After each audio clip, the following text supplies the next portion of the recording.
성령이여, 오늘 또 부족한 종 입술의 도구를 통하여 준비한 말씀 선포케 하실 때에 한 말씀도 땅에 떨어지지 아니하고 우리의 심령에 30배, 60배, 90배, 100배 결실 맺어 역사하는 말씀 되게 은총 내려 주옵소서. 아멘. 예수님의 이름으로 기도합니다. 아멘.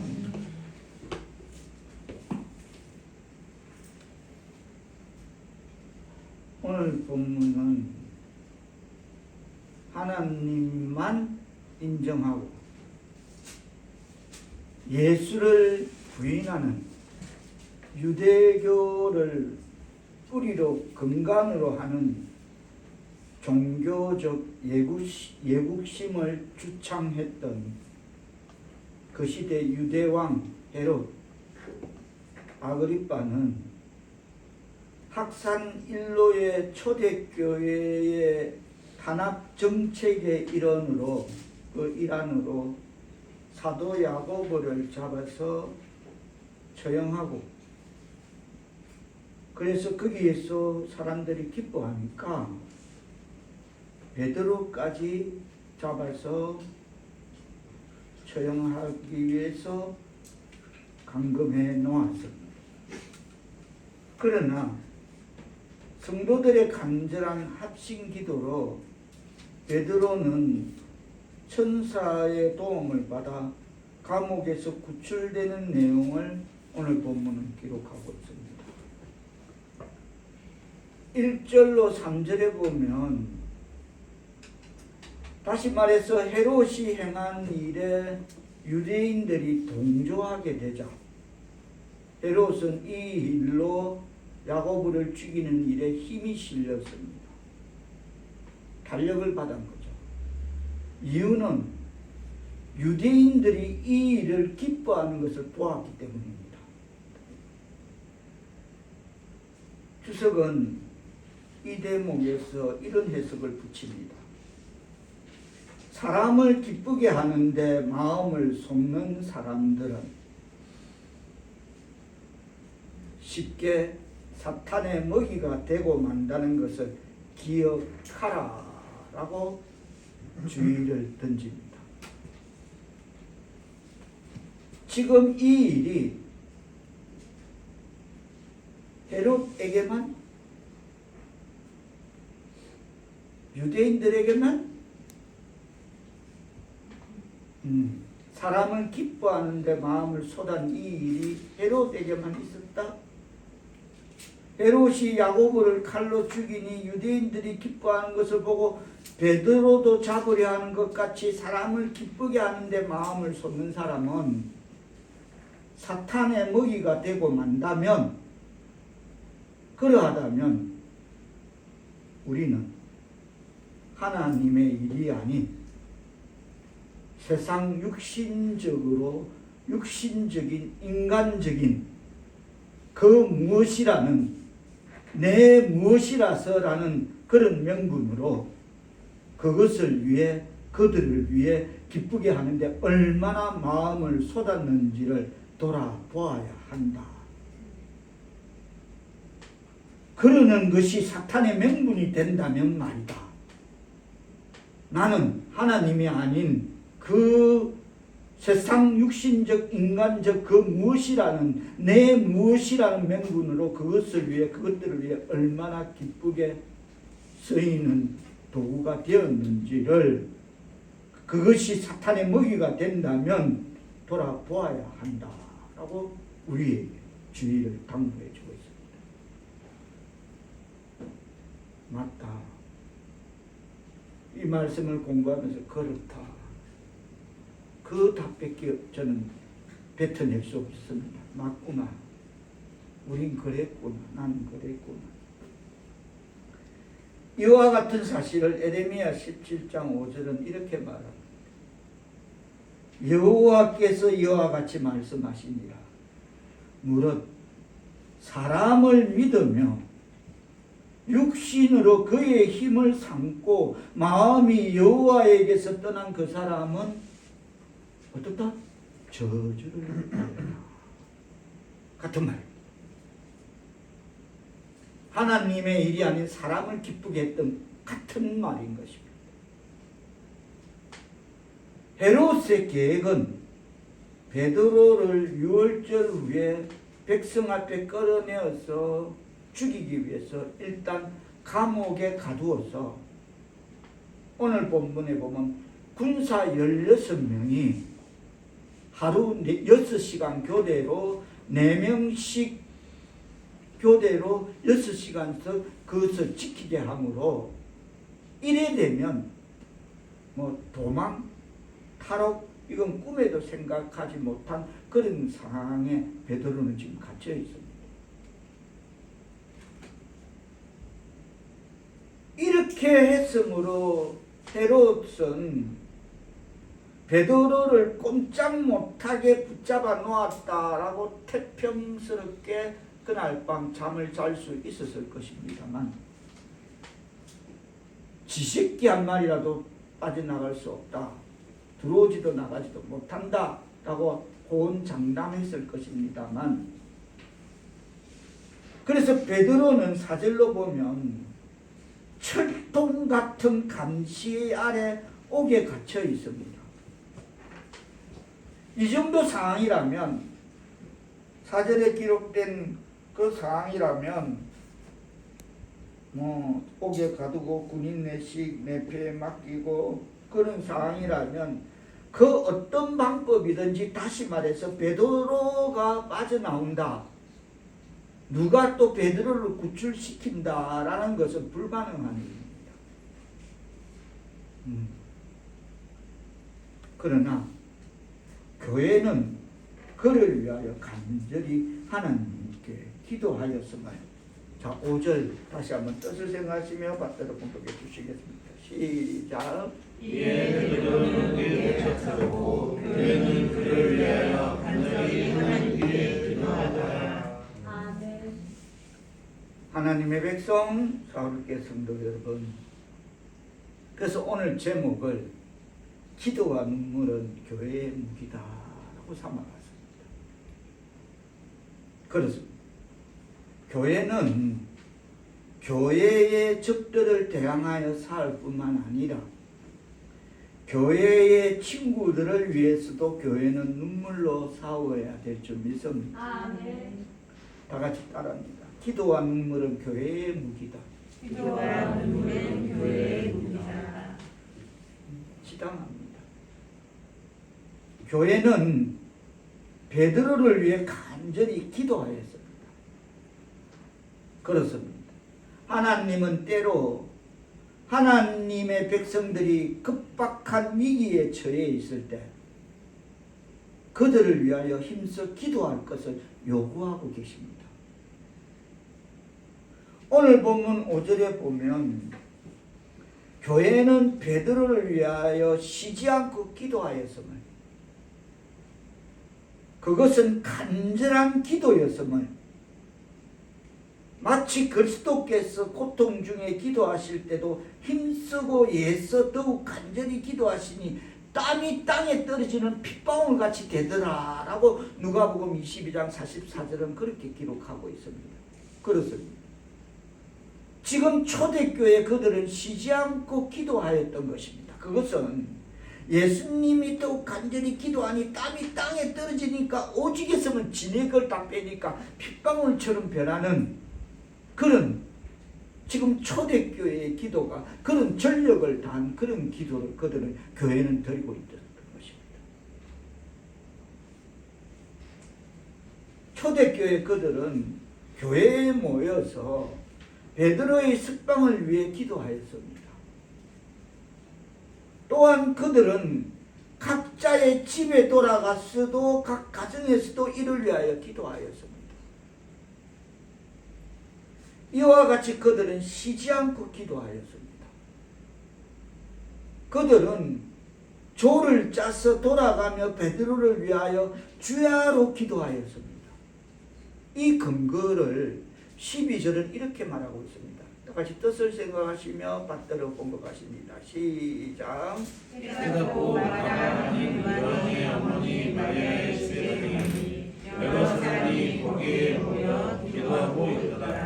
이 내용은 베드로가 하나님의 은혜로 천사를 통해 감옥을 나오고 나서 내가 어떻게 나왔나 하고 깨닫고 나서 마가의 집에 가니까 지금 베드로는 나왔는데 기도하고 있더라는 것이.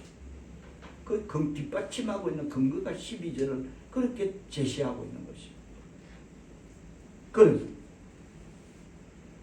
공적인 어려움과 위험의 시기는 교회가 기도해야 할 때임을 깨닫기를 바랍니다. 아멘. 그렇다면 5분 29일은 우리 마판입니다. 마을회관 재판, 마지막 재판, 제가 줄여서 마판이랍니다. 29일은 마판입니다. 우리도 마판이 29일 10시에 열리니까 기도해야 될 줄 믿습니다. 아멘. 공적인 어려움과 위험의 시기는 교회는 기도할 때인 것입니다. 우리는 항상 기도해야 하지만 이럴 때는 특별히 기도해야 합니다. 아멘. 그들의 기도는 헤롯이 베드로를 유대 군중들 앞에 끌어내어 죽이려고 계획 세운 그 전날 밤이었습니다. 내일 날이 새면 이제 날만 새면 베드로는 죽어 끌려나와서 강장으로. 하나님께서는 사건이 극도에 이르렀을 때 기도 외에 다른 아무런 방법도 남아있지 않을 때 하나님은 도우실 줄 믿습니다. 아멘. 천부여 두 손 들고 아무 기도 외에는 다른 방법이 남아있지 않을 때 사건이 극도에 이르렀을 때 그때 하나님은 도우시는 것입니다. 아멘. 역절에 보면 그들은 베드로를 지키기 위하여 인간이 취할 수 있는 온갖 수단 방법은 다 동원하였음을 알 수 있습니다.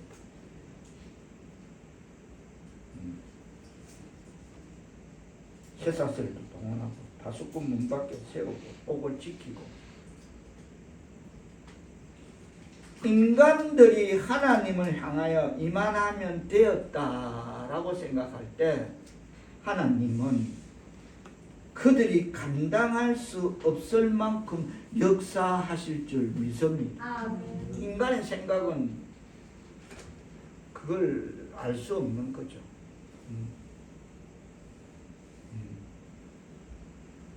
그래서 제 기도 말씀 준비하는 기도 가운데서도 놓치지 않고 제가 그랬죠. 한 페이지 쓰고 한 페이지 기도하고 한 페이지 쓰고 한 페이지 그죠.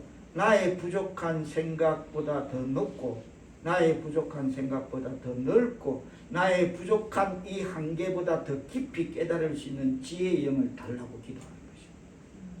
그걸 한 장 한 장 놓고 기도해. 그걸 나는 부족하니까 그보다 더 높고 그보다 더 폭이 넓고 더 깊이 깨달을 수 있는 지혜의 영을 달라고. 베드로는 지금 하나님께서 그에게 시련을 주신 것은 큰 영광을 베드로는 돌리는 것임을 그걸 확신하고 있습니다. 그래 나는 베드로가 그냥 끌려간 거 아니지 않습니까? 예수쟁이니까 끌려간 거 아니겠습니까? 복음을 전하다가 끌려간 거 아니겠습니까? 그러니까 그래 나는 뭐 이 시련은 하나님 앞에 가면 큰 영광은 멸류관을 받을 것이다 라는 것을 확신하고 있었으므로 의로 판단하시는 분에게 자신을 맡기고 그의 영혼은 비록 감옥 속에서 두 군사들 틈에 있지만 하나님은 그가 사랑하는 자들에게 잠을 주십니다.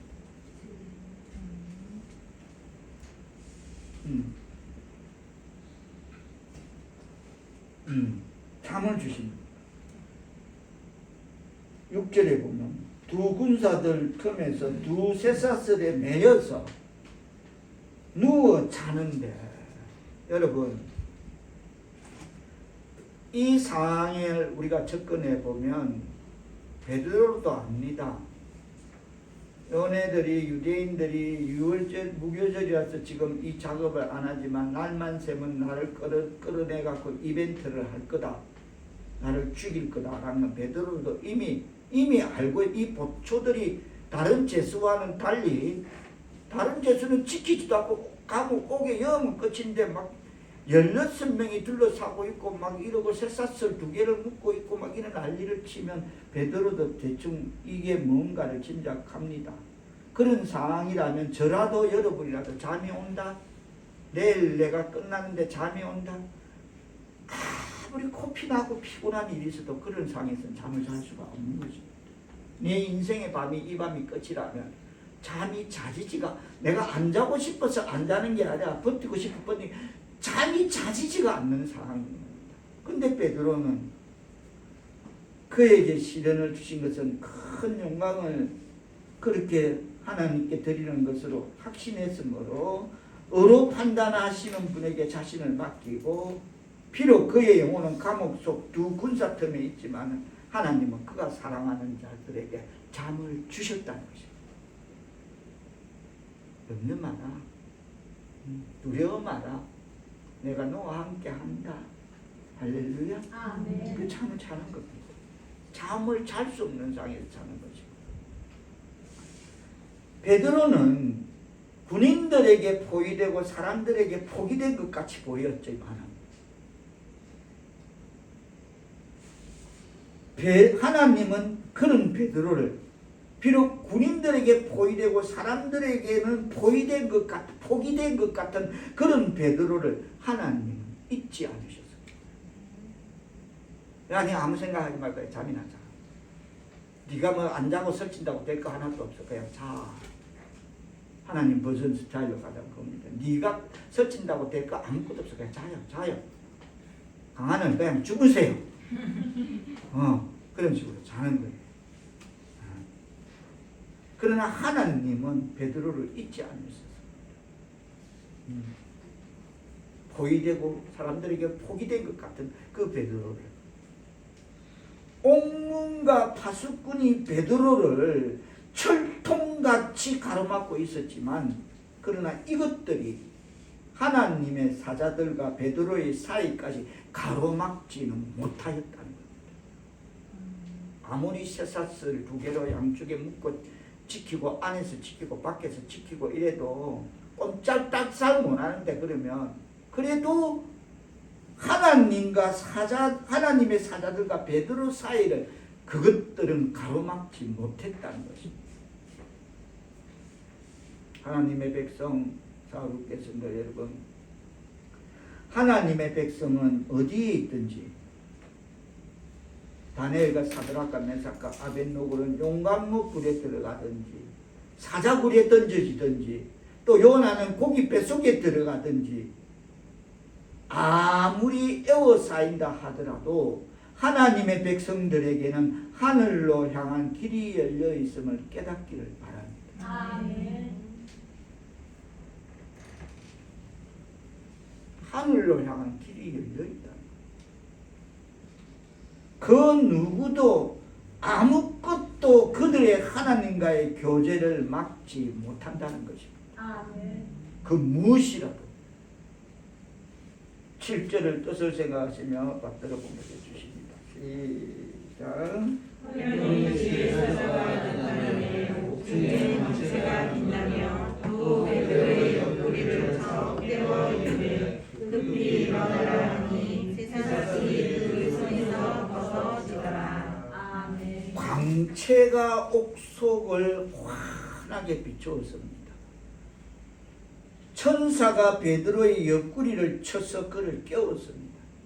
그러면 뭐라 합니까? 급히 일어나라. 그리고 쇠사슬이 그의 손에서 끌어집니다. 그들은 내일 헤롯의 이벤트 주인공으로 베드로가 도망을 못 가도록 밧줄이 아니라 쇠사슬로 묶어 놨던 것입니다. 그만큼 베드로는 지금 VIP 취급을 받는 겁니다. 감옥에서. 이게 어떻게 되면 안 돼. 이거 헤롯 왕의 이벤트 주인공이야. 이게 있어야 돼. 그래 헤롯이 더 인기가 또 유대인들이 너무 기뻐해. 그래서 쇠사슬로 묶어 놓았던 것입니다. 그러나 하나님께서 그의 묶음을 쇠사슬로 두 쇠사슬로 묶었대. 여기 보면 6절로 보면 군인들 틈에서 두 쇠사슬에 매어 누워있는 그 하나님께서는 그 베드로를 마치 우리가 잘 아는 삼손이 왜 묶었던 밧줄이 하니까 끊어지듯이 쉽게 그렇게 벗겨버렸어요. 쇠사슬.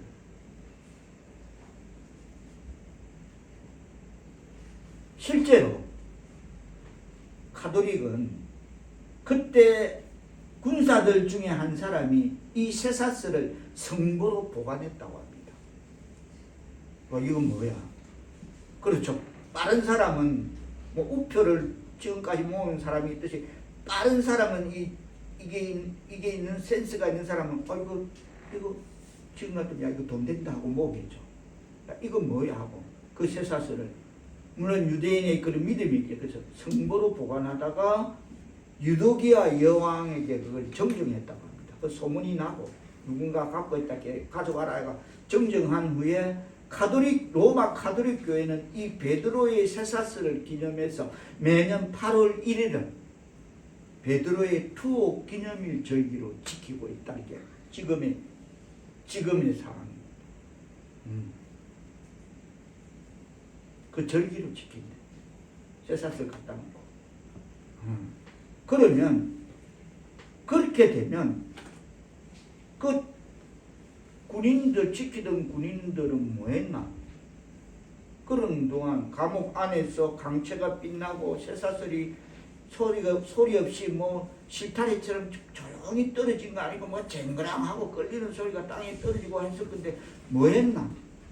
갑자기 옥중에 강체가 빛나며 천사가 나타나자 그것을 보고 그것을 지키던 군인들은 놀라 죽은 사람처럼 까무러쳤다라고 주석은 이 대목을 그렇게 적고 있어요. 생각해보니 맞다. 내가 그 현장에 있었더라도 난 놀라 까무러친다. 이상한 게 나타나고 천사가 가면 내라도 기절초풍하지. 맞네. 천사는 베드로에게 즉시 옷을 입고 신을 신고 그를 따라오라고 명령하였고 베드로는 순종하였습니다. 근데 순종이라서가 아니라 잠에서 깨어나 어찌할 줄 몰랐고 그냥 비몽사몽간에 천사의 지시대로 따랐을 뿐입니다. 그렇습니다.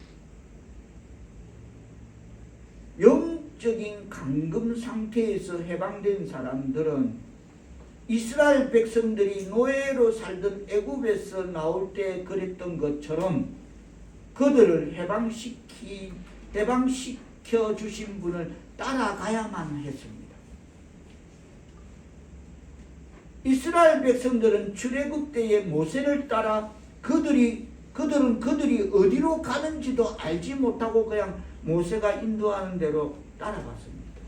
지금 베드로도 천사가 따라오라 하니까 그저 그냥 천사를 따라가고 있다는 것만 알았을 뿐입니다.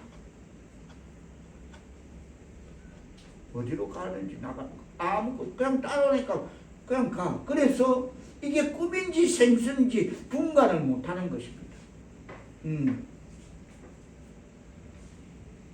9절에 보면 베드로가 나와서 따라갈새 천사가 하는 것이 생시인 줄 알지 못하고 환상을 보는가 하더라. 꿈인지 생시인지 분간을 뭐하고 있다. 이거 잠에서 깬 것도 아니고 이거 비몽사몽한 따라가는 것입니다. 실제 이것은 일어난 일이었으나 베드로는 9절에서 다시 말해서 그가 환상을 보는 것으로 여겼다. 베드로가 이 정도면 지키던 군인들은 놀라서 기절초풍했는 게 당연할 거다. 베드로가 이 정도인데 지키던 군인들은 그냥 놀라 자빠지는 게 당연할 거다 라고 지나가면서 다윗은 시편 126편에서 이렇게 말합니다. 여호와께서 시온의 포로를 돌려보내실 때에 우리는 꿈꾸는 것 같았도다. 그렇게 고백했습니다. 베드로가 지금 바로 그런 심정일 것입니다. 여호와께서 시온의 포로를 돌려보내실 때에 우리는 꿈꾸는 것 같은 그런 심경이 지금 베드로의 심경이었습니다.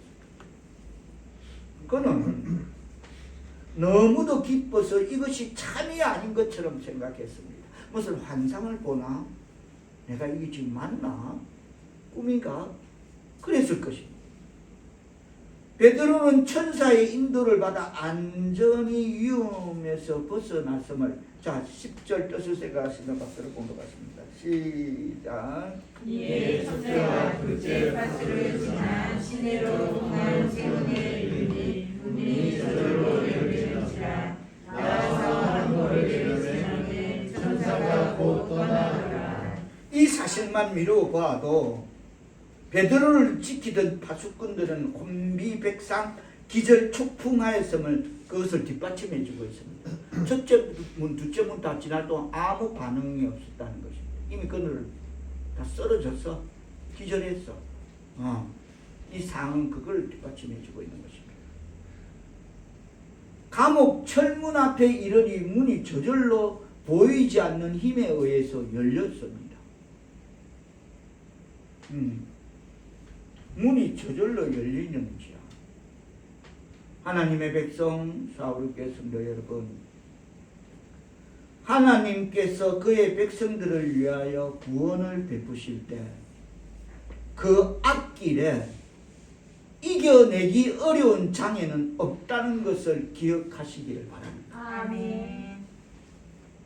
다 같이 따라합니다. 하나님께서 하나님께서 그의 백성들을 위하여 구원을 베푸실 때 그의 백성들을 위하여 구원을 베푸실 때 그 앞길에 그 앞길에 이겨내기 어려운 장애는 없다. 이겨내기 어려운 장애는 없다. 깨달아지시면 아멘 합시다. 아멘. 그렇습니다. 맞습니다.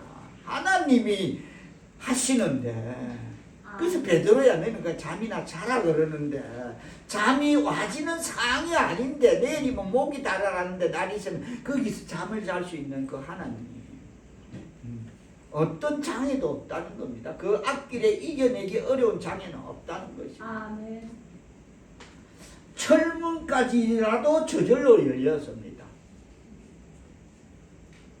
지금과 같이 뭐 사람이 서면 뭐 저절로 열리는 그런 자동문이 아니라, 요즘 센사들은 그렇잖아요. 뭐 사무실 그때 들어가면 앞에만 서도 착 열리잖아요. 비번 안 누르기 전에도 열리는 문들이 있잖아요. 쉽게. 그런 게 아니라 철문에다가 열쇠를 꽂아 돌려도 안에서는 절대 열지 못하고 밖에 있는, 그나마 밖에 서 있는 또 보초가 잠긴 빗장을 열어주어야만 열리는 문이 옥문입니다. 그런데 그것도 첫째와 둘째 파수를 그런 문을 지났다? 하나님이 하시면 그 하나님을 앞에 이겨내는 그 어떠한 장애도 없다는 걸 말하고 있습니다. 다시 표명들해서 하나님께서 그의 백성을 위하여 구원을 베푸실 때에 그 앞길에 이겨내기 어려운 장애는 없다는 것 외에는 달리 이 대목의 해석이 불가함을 전하면서 그 불가하다. 하나님이 하신 거다. 그리고 이 모든 일이 끝나자 천사는 곧 떠났고 베드로는 제 정신을 찾게 되자 스스로 이 사실이 주께서 그의 천사를 보내어 그를 헤롯의 손과 유대 백성의 모든 기대에서 벗어나게 하신 줄 깨닫게 되었음을 11절은 그렇게 기록하고 있습니다. 다 같이 뜻을 생각하시며 받들어 본다하십니다. 시작. 베드로가 정신이 돌아오되 내가 이제야 참으로 주께서 그의 천사를 보내어 나를 헤롯의 손과 유대 백성의 모든 기대에서 벗어나게 하신 줄을 알겠노라 하며 내가 이 일이 참이구나, 환상이 아님을 알았다라고 고백합니다. 그리고 반면에 헤롯은 베드로가 감옥에서 나온 줄은 꿈에도 생각지 못하였습니다. 날이 새면 베드로의 목을 치면 그것은 다시 말해서 인력에 한 방에 초대교회 전 기독교의 목을 치는 것과 같은 그런 효과가 있다라고 그런 기대에 헤롯뿐만 아니라 전 유대 백성이 날만 새기를 기다렸던 그날 밤이었습니다.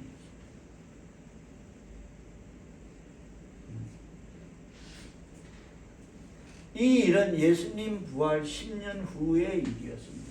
역사가가 제시한 기간입니다. 예수님 부활 후 10년 뒤에 있었던 헤롯, 또 역사의 헤롯이 등장하는 그게 맞습니다. 이러한 사실을 비추어 볼 때 베드로는 하나님께서 그를 위하여 어떠한 큰 일을 행하셨는가 하는 그 진리를 하나님이 나를 통하여 어떤 일을 행하시려고 나를 이렇게 구해내셨구나, 구원해내셨구나 하는 그것을 깨달았습니다. 그래서 하는 말이 12절로 1절 말에 내가 깨닫고가 시작되는 겁니다.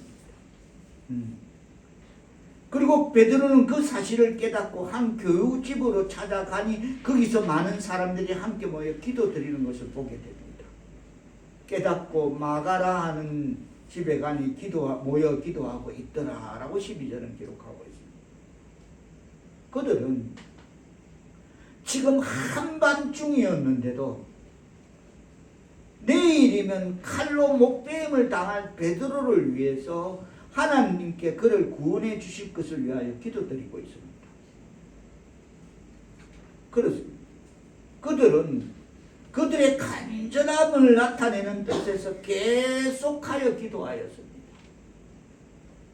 그들은 한 번 하나님께 베드로의 사정을 아뢰는 것으로는 충분하다고 생각하지 않았습니다. 하나님, 제 사정 아시지요? 하나님, 제가 이렇습니다. 하나님, 저는 능력 없습니다. 이 문제는 제가 감당하지 못합니다.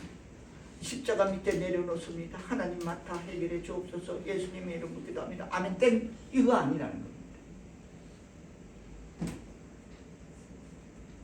응답 받을 때까지. 집사님이 요한이 만날 때 나루 사란을 놓고 잡을 위해서 기도하고 응답 받을 때까지 기도하는 것입니다. 머리에 손 얹고 기도하는 것입니다.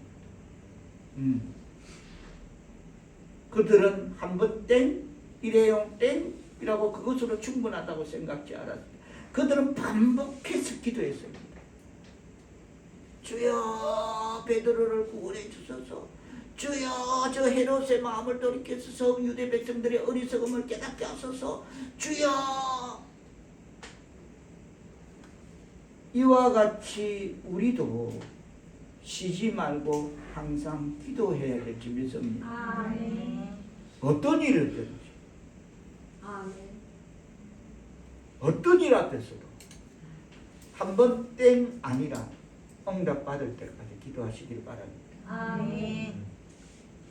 우리가 하나님의 긍휼을 기다리는 한 그 긍휼을 얻기 위해서 계속 기도해야 될 줄 믿습니다. 아멘. 긍휼을 얻기를 원한다면 기도를 해야 된다는 것입니다. 아멘. 응답하실 때까지 기도해야 됩니다. 문맥으로 보아 베드로의 석방을 위한 간절한 기도가 사무칠 때 하나님께서 베드로를 구하시려고 천사를 보내시어 그 일을 진행하셨음을 우리는 문맥을 통해 깨달을 수 있습니다. 다니엘이 기도할 때 천사가 왔습니다. 그와 같이 기도할 때 하나님께서는 그 일을 진행하시는 것입니다. 아멘. 틀림없으신 하나님이십니다. 베드로가 감옥에 갇혔을 때 교인들은 마가의 다락방에 모여 간절히 기도했습니다. 그런데 베드로가 집 대문 앞에 나타났을 때 사람들은 그 사실을 믿지 않았습니다. 오히려 그 사실을 알리는 그 여자아이를 향해서 야 네가 미쳤니? 베드로가 여기 왜 와? 베드로가 밖에서 왜 문 두드려? 지금 베드로는 지금 내일 이제 몇 시간 뒤면 내일도 아니네. 몇 시간 뒤면 이제 칼로 못 뺀다 죽는 베드로가 감옥에 있는 베드로가 여기 왜 와? 너 미쳤구나 이래 되는 것입니다.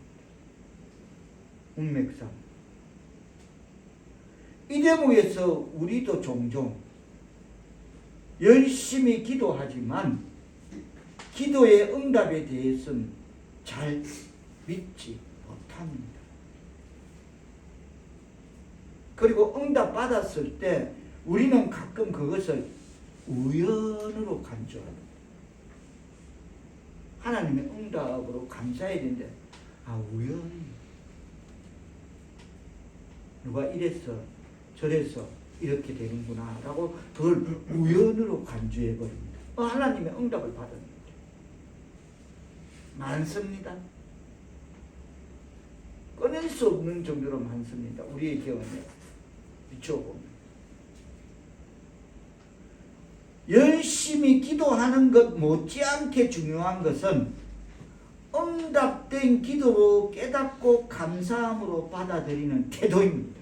아멘. 근데 우리는 그거를 기도의 응답에 대해 열심히 기도는 하지만 기도의 응답에 대해서는 잘 믿지 못하고 서로 응답 받았더라도 그것을 가끔 우리는 우연으로 간주해 버립니다. 틀림없습니다. 누가 인간을 들여다보는지 참 틀림없습니다. 그래서 다시 말해서 열심히 기도하는 것 못지않게 중요한 것은 응답된 기도를 깨닫고 감사함으로 받아들이는 태도가 중요하다. 깨닫기를 바랍니다. 아멘. 이어지는 13절로 16절 말씀은 기도가 신자들이 생각하는 것보다 훨씬 능력 있다는 점을 구체적인 본보기가 되는 예를 들어 설명하는 예시입니다. 또한 필요하시면 하나님께서 얼마나 신속하게 우리의 기도에 응답해 주심을 말하고 있습니다.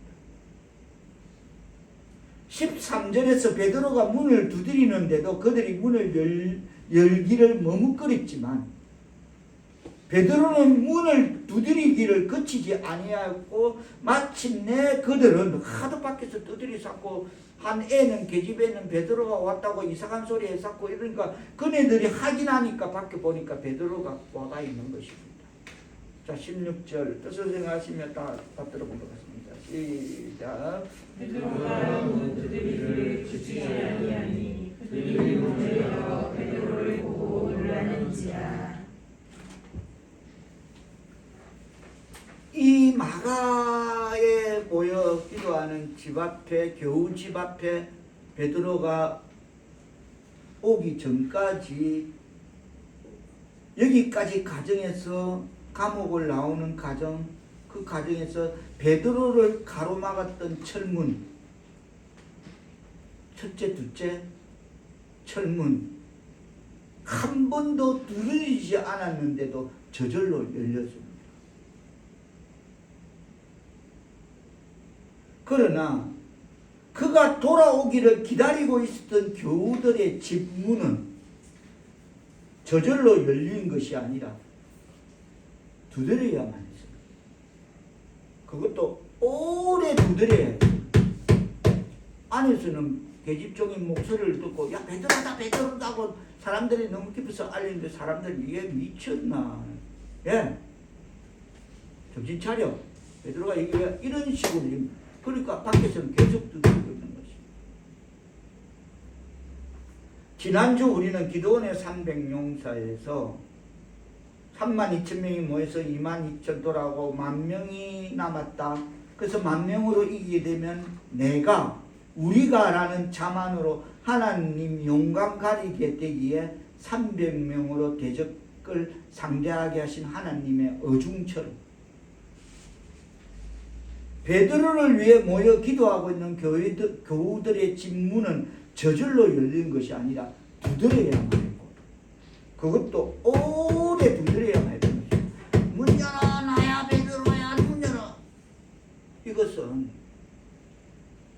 300용사와 같이 베드로가 천사가 그에게 베푼 영예를 마치 자기 것처럼 자랑하지 못하도록 하기 위한 것이었다라고 주석은 이 대목의 해석을 의미 깊게 제시하고 있습니다. 무슨 말인가 하면 또 인간인지라 내가 들어갈 수 있다는 거지.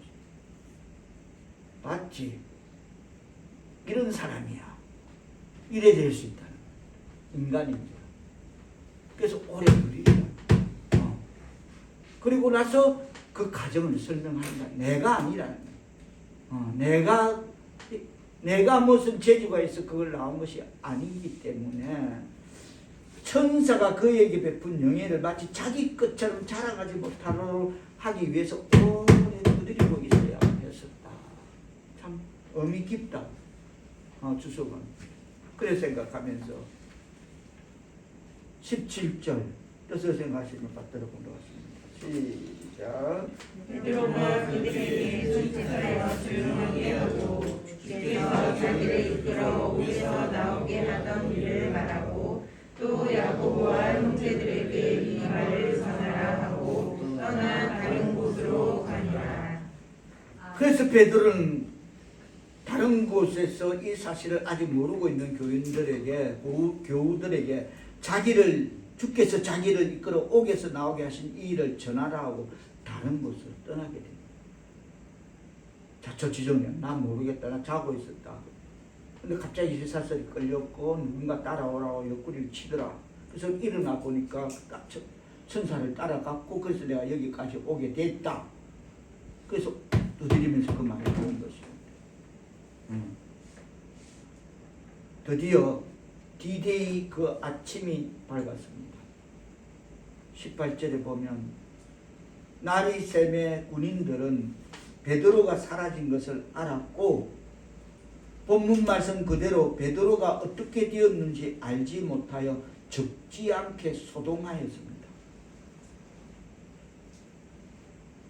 베드로가 없어졌으니 그 옥을 지키던 군인 16명 말이 아니죠. 16명이 있었는데 어디 간지 모른다. 그게 말이 되냐고. 하기야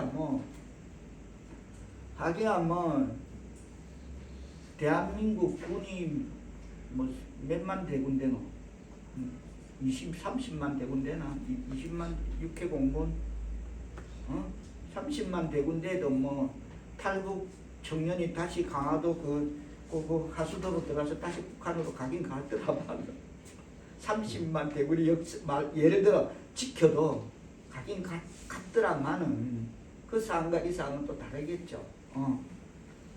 베드로가 없어졌으니 그 옥을 지키던 군인 16명 중에 그 누구도 베드로가 어떻게 어느 길로 탈출하였는지 알지 못하였습니다.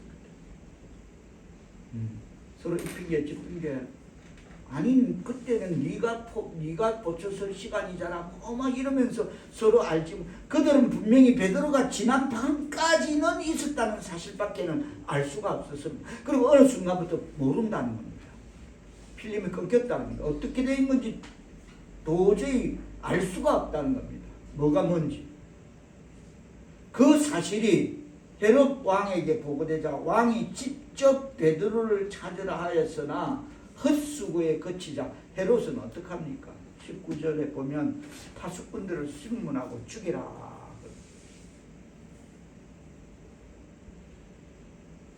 그만큼 이 헤롯의 이벤트 주인공 베드로는 중요한 인물이었다는 겁니다. 유대인들의 마음을 기쁘게 하는 그런 주인공인데 없어지니까 헤롯이 열받아서 그냥 다 16명 한날 한시에 다 죽여버립니다. 그래서 하나님이 숨긴 자를 누가 찾을 수 있겠다.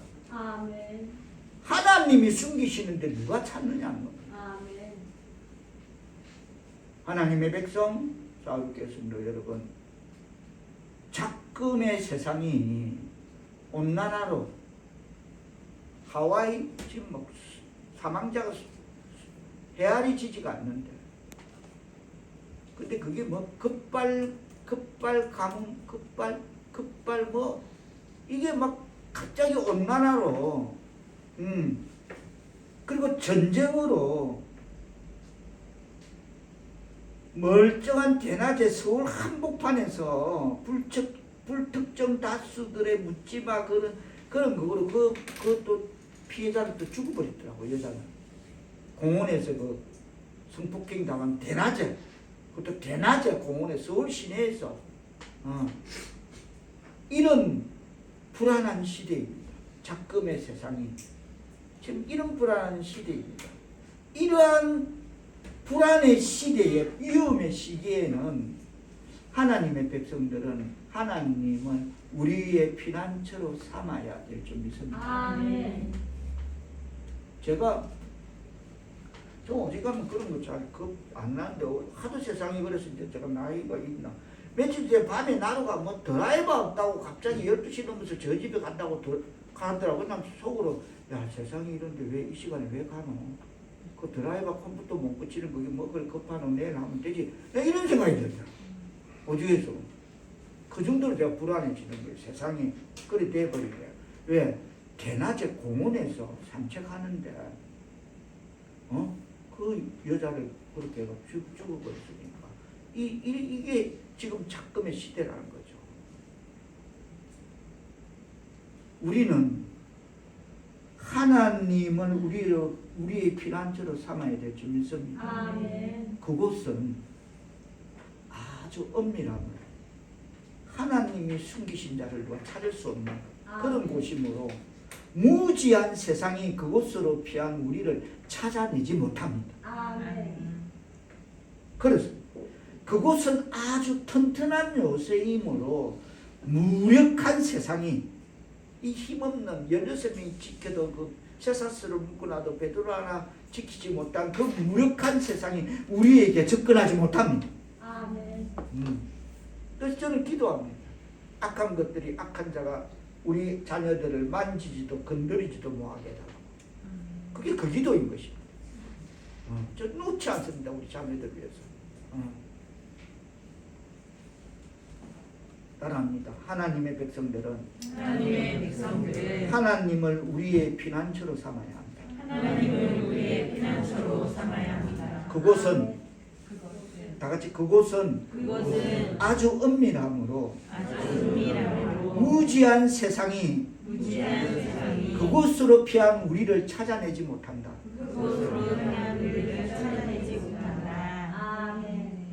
그곳은 따라합니다. 그곳은 아주 튼튼한 요새이므로 무력한 세상이 우리에게 접근하지 못한다. 그게 하나님의 날개 아래 피하는 피난처인 것입니다. 거기에 있어야 돼요. 거기에 있는 거 뭡니까? 기도가 신앙의 삶에 적용 실천되는 삶을 살아요. 아멘. 하나님, 악한 것들이, 악한 자가 나를 건드리지도 만지지도 못하게 하옵소서. 아멘. 예수님의 이름으로 기도합니다. 아멘 하는 그 삶을 살아야 된다. 아멘. 그럴 때 하나님의 날개 아래 은신처로 피하게 될 줄 믿습니다. 아멘. 어려운 거 아니지 않습니까? 우리가 할 수 있고 해야 되는 거 아니겠습니까? 아멘. 맞죠? 얼마든지 할 수 있는 거, 해야 되는 거. 너무 위험해, 세상이. 너무 위험해. 어쩌다가 이리 됐는지. 어제는 또 뭐 50대 아저씨가 지하철 안에서 괜히 옆자리에 있는 그 청년, 20대 청년의 열쇠고리에 달린 날카로운 걸 꺼내가 얼굴을 그냥 제끼고 또 옆에 말기는 그것도 왜 그런지 모르겠어. 세상에. 기도해. 우리의 기도가 필요하다라는 것을 반영해주는 그런 어떤 것이라 생각하고 기도해야 될 줄 믿습니다. 참 어쩌다가 이 세상이 이런지 모르겠어. 세상이 난무한 지금 이럴 때일수록 더욱 하나님을 우리의 피난처로 삼으시기를 바랍니다. 아멘. 말씀을 맺으며 이 일로 그들은 그 지키던 군인들은 그들이 잘못한 것이 아님에도 그렇죠. 잘못한 거 없죠. 그들은 교회를 박해하라고 시킨 바로 그 사람 손에 죽임을 당했습니다. 그것도 한날 한시에 16명이 동시에 죽어버렸어. 베드로 놓치다고. 베드로 어디 간지 알지 못한다고. 그게 말이 되냐고. 죽여버린 거지. 이 사실로 미루어 보아 헤롯이 다시 말해서 유대인들의 비위를 맞추기 위한 이벤트 주인공인 베드로의 목은 일개 한 개인의 목이 아니라 일격의 그 하나의 한 방에 초대교회의 전 기독교 목을 치는 것과 같은 그런 효과가 있다라는 기대로 그저 날이 새기를 기대했던. 그래 이제 됐나? 아침에 오나? 그래 됐다 하고 기대하던 헤롯 왕과 유대인들의 그날 그 기대를 하나님께서는 이 일을 통해 좌절시켜버린 거죠. 그러다가 헤롯이 벌레에 막 먹혀 죽어버립니다. 그것이 사도행전 12장 그렇게 끝을 맺고 있습니다. 벌레에 먹혀서 죽어버려요. 자, 23절 뜻을 생각하시고 받도록 하겠습니다. 시작. 헤롯이 영광을 하나님께로 돌리지 아니함으로 주의 사자가 곧 친히 벌레에게 먹혀 죽으리라. 하룻강아지 법 무서운 줄 모른다고 하늘 무서운 줄 모르고 하늘 높은 줄 모르고 설쳐댔겠죠. 재미를 본 거죠. 야고보 죽이고 야고보는 베드로다 순차적으로 가자 이리 됐겠죠. 그러면 유대인들이 너무 기뻐하니까 와 저것들 뭐 예수 이상한 소리하고 이런 것들 저것들 다 죽여야 되고 너무 기뻐하니까 그러니까 하나님이 그걸 그냥 두지 않는 거죠. 하루까지 법 무서운 줄 모르고 하늘 높은 줄 모르고 하늘 무서운 줄 모르고 그래 설쳐되니까 하나님이 손대시는 거죠. 이 대목에서 우리가 놓치지 말아야 할 것은 하나님이 원하신다면 아무리 약하고 보잘것없는 일개 벌레라는 미물도 하나님의 심판의 도구가 된다는 사실을 기억하기를 바랍니다. 아멘.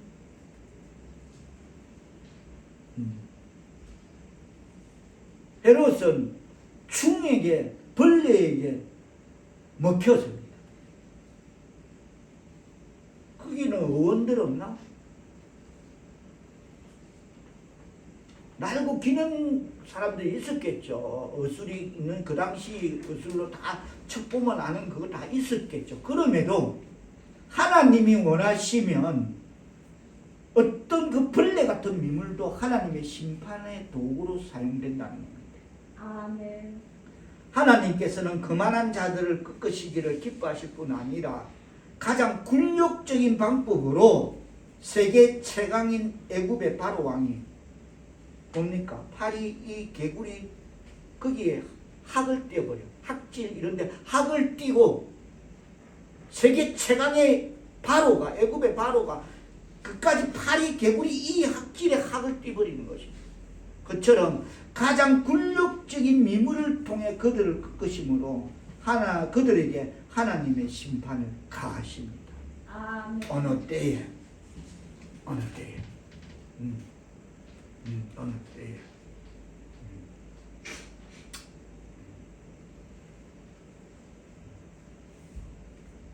헤롯은 세계사 기록에 의하면 유대왕으로 있은 지 7년 만에 그의 나이 54세에 죽어버렸다 라고 기록을 하고 있고 사도행전 12장 말씀을 정리합니다. 24절 뜻을 다 같이 받들어 공독합니다. 시작. 하나님의 말씀을 응하며 더하노라. 아멘. 아멘. 그렇습니다. 하나님의 말씀은 땅에 떨어지는 씨와 같이 흥황합니다. 아멘. 30배, 60배, 100배의 결실을 맺습니다. 그래서 저는 설교 말씀을 전하기 전에 이 기도를 놓치지 않고 드리려고 합니다. 하나님, 하늘도 땅에 떨어지지 않고 우리 신령 옥토에 30배, 60배, 90배, 100배의 결실을 맺게 달라. 아멘. 24절의 말씀은 복음이 전파되는 곳 어디서나 많은 사람들이 복음을 받아들였고 이로 인하여 교회의 수가 증가하였다. 그렇다면 우리는 듣든지 아니 듣든지 복음을 전해야 될 줄 믿습니다. 아멘. 하나님의 말씀은 흥황하여 더하게 된다는 말입니다. 헤롯은 야고보를 죽인 뒤 그 일에 탄력을 받게 되자 베드로까지 죽이려는 그런 이벤트를 계획하였습니다만 하나님은 야고보 한 사람만으로도 기독교를 그렇게 알리는 도구로 충분하였다는 것입니다. 하나님의 뜻은 우리는 알 수 없지만 야고보 한 사람이 십자가가 된다면 기독교를 널리 알리는 도구가 된다. 그렇게 충분하였으므로 야고보가 죽은 후 하나님의 말씀은 흥황하였습니다. 번창하고 세력이 매우 왕성해졌습니다. 오히려 그렇습니다. 교회는 애굽에서의 이스라엘 사람들처럼 핍박을 받을수록 더욱 성장하였습니다. 순교자들의 용기와 그들이 당한 고통은 오히려 복음을 더욱 성장하도록 촉진시켰습니다. 순교자들의 피가 22절로 헤롯을 신이라고 믿던 그 헤롯이, 그들은 헤롯을 신이라고 했어. 그 헤롯이 그것도 코로나도 아니고 벌레에 물려서 먹혀 죽었다 이렇게니까 신으로 알았던 자가 그렇게 죽어버리니까 같은 유대인들도 생각이 달라지는 겁니다. 이거 뭐야? 이거 왜 이래? 벌레에 먹혀 왕이 왜 죽어? 이래 되니까 그렇다면 헤롯이 교회를 박해하니까? 라고 연결되는 것입니다. 인간의 생각, 뭔가 어디서 오는 그 전달되어지는 그 에너지가 교회를 저렇게 야고보를 죽이고 베드로를 죽이려 하니까? 라는 생각으로 모아지는 것입니다. 그래서 하나님의 무서운 심판을 받아 벌레에게 먹혀 죽었네 라고 결정지어지는 것입니다. 누구나 그렇게 생각되어지는 것입니다. 이유가 없는 거죠. 그 좋은 어원들을 두고 벌레 일개 미물 벌레에 먹혀 죽었다는 건 말이 아닌 거죠. 그러니까 교회를 핍박하니까 하나님의 무서운 심판을 받으니까 저리 되네. 그리스도에게서 그래서 많은 사람들이 기독교가 그리스도에게서 유래된 것임을 그때 믿고 하나님만 인정하고 그리스도를 부인하던 사람들이 기독교를 받아들이게 되었다는 그 사도행전 12장 말씀으로 이 은혜의 시간을 통해 이 말씀을 바르게 깊이 깨달아 바르게 깊이 정리하여 한 말씀도 놓치지 않고 전하게 하신 성령님께 감사드리며 아멘. 우리는 하나님의 말씀은 흥황하여 더하게 된다면 듣든지 아니 듣든지 주님 우리를 오라 하시는 그날까지 교회 밖에 있는 나와 가까운 사람들에게 복음을 전하는 하나님의 백성 사울교회 성도들 다 될 수 있기를 주님의 이름으로 축원합니다. 아멘. 기도.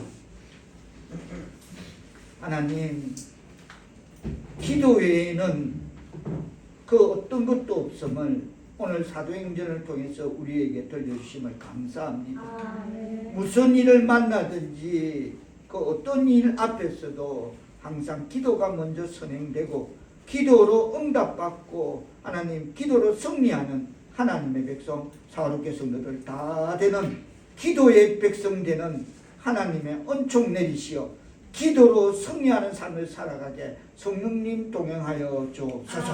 예수님의 이름으로 기도하옵나이다. 아멘.